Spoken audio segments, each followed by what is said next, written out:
Hello दोस्तों, स्वागत है आप सभी का अपना YouTube channel Rupesh Ranjan sir पे। तो आज हम लोग बात करने वाले हैं व्याकरण की महत्वपूर्ण टॉपिक, जिसमें व्याकरण की भाषा से लेकर के हम लोग और इसके जो व्याकरण के मूलभूत जो इकाई होती हैं बहुत सारे, उसके बारे में चर्चा करने वाले हैं। तो सोचिए चलिए हम लोग शुरू करते हैं वीडियो को। सबसे पहले देखेंगे कि हम लोग भाषा के बारे में बात करेंगे। बताएं कि भाषा जो होता है वो एक ऐसा माध्यम होता है या तरीका होता है जिसके द्वारा हम लोग अपने बात या विचार को दूसरे व्यक्ति तक पहुंचाने का काम करते हैं। भाषा के कुल मिला के दो रूप होता है, जिसमें एक लिखित होगा, एक मौखिक होगा। पहला हम लिखा है लिखित, दूसरा लिखे हैं मौखिक। राष्ट्रभाषा के बारे में बात किए थे तो किसी भी देश के द्वारा किसी भी देश में अधिकतर बोलचाल में जो जिस भाषा का उपयोग होता है उसको हम बोलते हैं राष्ट्रभाषा। यानी एक देश के अंदर कोई भाषा बोली जाती है उस भाषा का नाम है राष्ट्रभाषा। तीसरा भाषा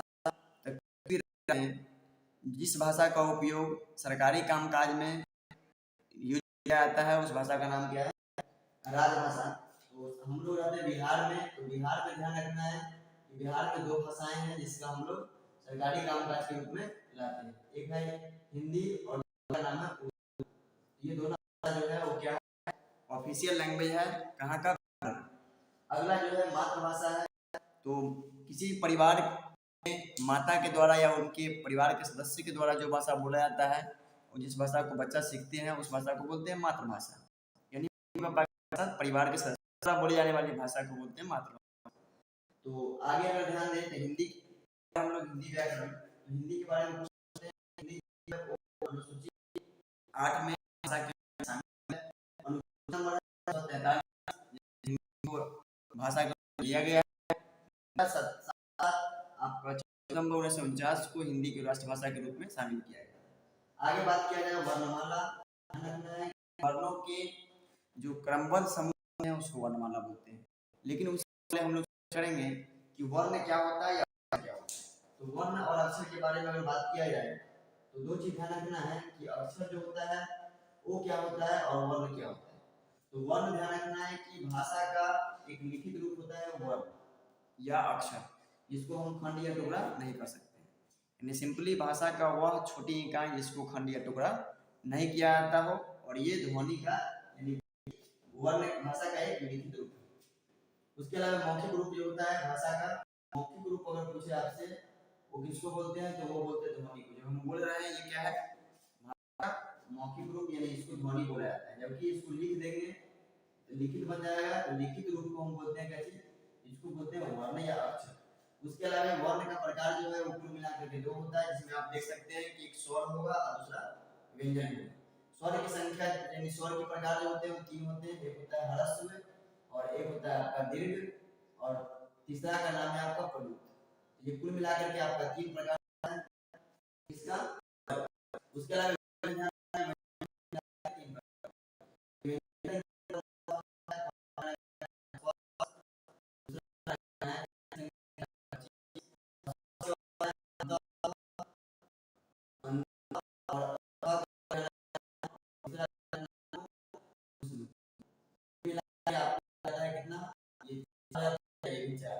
इसमें य र ल करके हो जाते हैं। बाकी जो बचा हुआ है लाभसम उदंश दंश ये इसमें आ जाते हैं। मतलब आपको ध्यान रखना है कि स्वर जो होता है वो एक स्वतंत्र ध्वनि होती है जिसको बोलने में हम किसी भी अन्य वर्ण का उपयोग नहीं करते।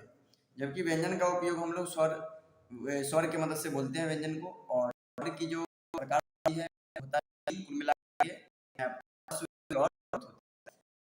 रस बोलने में रस में है कि कम सकता है, आराम से बोलने में कम समय लगेगा, जबकि दीर्घ को बोलने में अधिक समय लगेगा। उसके बाद अगर बात किया जाए प्लुत के बारे में तो ये थोड़ा झंझाट सा होता है। उसके अलावा है आपका व्यंजन का प्रकार। इसमें आपका 3 प्रकार है। स्पर्श जो कंठ तालु मूर्धा दंत उष्ट से बोला जाता है। इसमें हम बताए थे कि कंठ तालु मूर्धा दंत उष्ट यानी क ख ग च छ ज ट ठ र त थ द प भ, इन सभी के लिए हम कंठ तालु मूर्धा दंत उष्ट का यूज करते थे। पांचवें आ जाएगा आसानी से। 25 होता है, 25 संख्या स्पर्श का, अंतस्थ का 4 और उसमें का 4। उसके अलावा है आगे ध्यान रखें हम लोग लिपि क्या होता है। तो भाषा को लिखने के लिए जिस चिन्ह या पद का प्रयोग करते हैं उसको हम लोग लिपि बोलते हैं। यानी भाषा के लिखने के ढंग को हम लोग लिपि बोलते हैं। ढंग कहलाता है आपका लिपि। उसके अलावा शब्द, तो वर्णों के बड़े सार्थक रूप को क्या बोलेंगे, शब्द बोलेंगे, जिसका अर्थ लिखते हैं। जिसमें शब्द ध्यान रखना है कि शब्द जो होते हैं वो वर्ण की एक सार्थक रूप होता है जिसको हम शब्द बोलते हैं। और जिस शब्द का उपयोग किसी वाक्य में करने लगे हम, जैसे कमल, तो कमल एक क्या है, कमल सिंपल अगर बोला जाए तो ये शब्द है, और कमल एक पुष्प है, इसका सेंटेंस के रूप में यूज किया जा रहा है। अब पूछे आपसे कमल क्या है, तो आप ध्यान रखना ये पद हो गया। तो शब्द और पद के बारे में आपको समझिएगा कि शब्द जो होता है वो वर्णों या अक्षरों का एक सार्थक समूह होता है, जिसका अर्थ हो उसको शब्द बोलेंगे। और जबकि आपका पद जो हुआ वो किसी वाक्य में प्रयोग किए जाने वाले शब्द को पद बोलते हैं। आगे शब्द के प्रकार, तो अर्थ के अनुसार अगर पूछा जाए शब्द के प्रकार तो दो है, इसमें आपका सार्थक और निरर्थक है।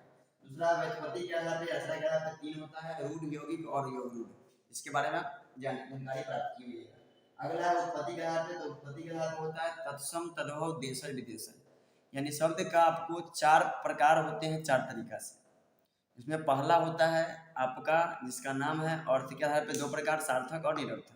जिस शब्द का अर्थ निकले सार्थक, जिसका अर्थ नहीं निकले निरर्थक।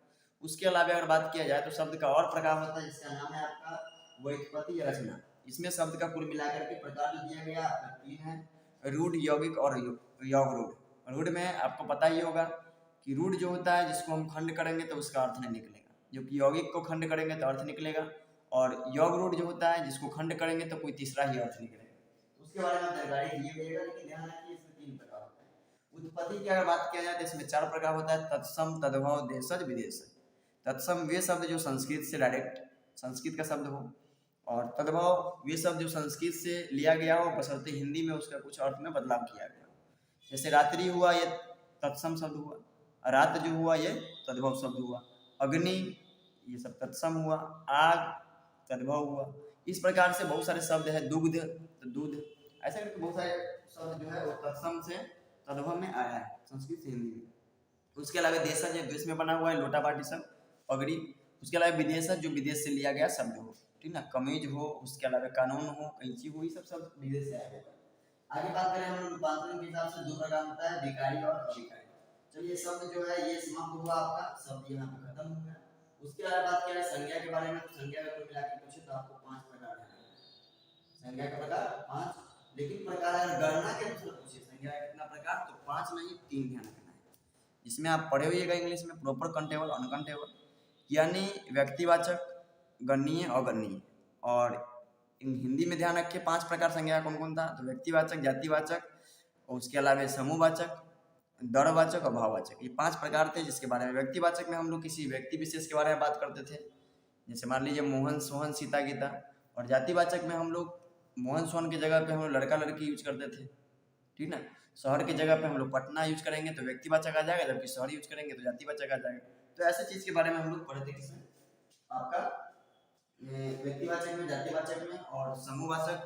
तो समूहवाचक में बात करते हैं हम लोग किसी भी समूह के बारे में, जैसे वर्ग हुआ, उसके अलावा आर्मी हुई, संसद हुआ, जहाँ पे बहुत सारे आदमी रहते हैं इकट्ठा होकर के, ठीक है, भीड़ हुआ, ये समूह। उसके अलावा है आपका दौरवाचक, जिसको हम लोग नाप तोल सकते हैं लेकिन गिन नहीं सकते हैं, ये सब दौरवाचक में। उसका भाववाचक है जिसमें हम लोग फीलिंग विशेष के बारे में बात करते हैं। ये सब चीज भी आप लोग पता। आगे बात करेंगे सर्वनाम का, तो सर्वनाम का कुल मिलाकर कितना प्रकार था, 6 प्रकार था। जिसमें आपका पुरुषवाचक, उसके अलावा निश्चय, अनिश्चय, उसके अलावा प्रश्न, संबंध और निज, ऐसे मिलाकर के आपके सर्वनाम के कुल मिलाकर कितना प्रकार था, 6। सर्वनाम के बाद आपको दिख रहा होगा नीचे, सर्वनाम के बाद है विशेषण। सर्वनाम का कौन सा, विशेषण। विशेषण में भी ध्यान रखना है कि गुण, परिमाण, उसके अलावा अगर बात किया जाए तो गुण परिणाम के बाद प्रश्न था, और उसके अलावा सर्वनामिक था। तो ऐसे करके कुछ जो है आपका प्रकार था इसका। उसके अलावा अगर बात किया जाए तो क्रिया विशेषण है, जिसमें आपका 4 प्रकार दिया गया है, जिसमें समयवाचक और स्थान, रीति, परिमाण करके 4 प्रकार इसमें दिया गया है। तो 4 प्रकार ध्यान रखना है इसमें। उसके अलावा अगर बात किया जाए तो कारक के 8 भेद होते हैं, जिसके बारे में आपको पता होगा कि कारक क्या होता है। तो कारक होता है जो संज्ञा और सर्वनाम के बाद संबंध या अधिकार को बतलाता है, उसको हम कारक बोलते हैं। कारक के कुल मिला के 8 प्रकार होता है, जिसमें कर्ता, कर्म, करण, संप्रदान, अपदान और अधिकरण, संबोधन, इस प्रकार से इसका 8 प्रकार बनाया गया है। उपसर्ग क्या होता है, तो जो शब्द के पहले लगता है उसको उपसर्ग बोलते हैं, ठीक ना। प्रवचन प्र लग गया हुआ है।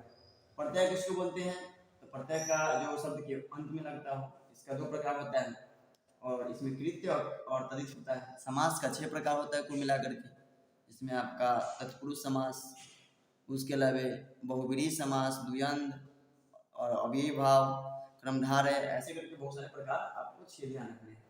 और संधि में 3 प्रकार स्वर के 5 प्रकार होते हैं, व्यंजन जो होते हैं और उसका विसर्ग संधि होते हैं, यानी संधि के 3 प्रकार होते हैं, स्वर, व्यंजन और विसर्ग। क्रिया यानी धातु, धातु के 2 प्रकार, मूल और यौगिक। और क्रिया जो होता है इसको कुल मिलाकर कितना प्रकार है, 2, सकर्मक और अकर्मक। आगे बात करें लिंग के बारे में, लिंग का भी 2 प्रकार होता है, स्त्रीलिंग और पुल्लिंग। स्त्रीलिंग और पुल्लिंग यहाँ पे ध्यान रखना है, लिंग का 2 प्रकार, क्रिया प्रणाली, संधि, समास, प्रत्यय, उपसर्ग। उसके बाद वचन, वचन में कितना प्रकार, 2, एक वचन और बहुवचन। काल के 3 प्रकार, इसमें वर्तमान, भूत, भविष्य। वर्तमान में ध्यान रखना है 3, 6 और 2, ये सब इसके प्रकार है। वर्तमान के 3 प्रकार, भूत के 6 प्रकार और भविष्य के 2। उसके वाच्य के 3 प्रकार होते हैं, ये भी ध्यान रखना है। और इसके बाद हम लोग बात करेंगे इस सभी जो सब्जेक्ट जो टॉपिक था, इस टॉपिक के संबंध में डीपली बात करने वाले हम लोग। तो आज के लिए इतना ही, जय हिंद।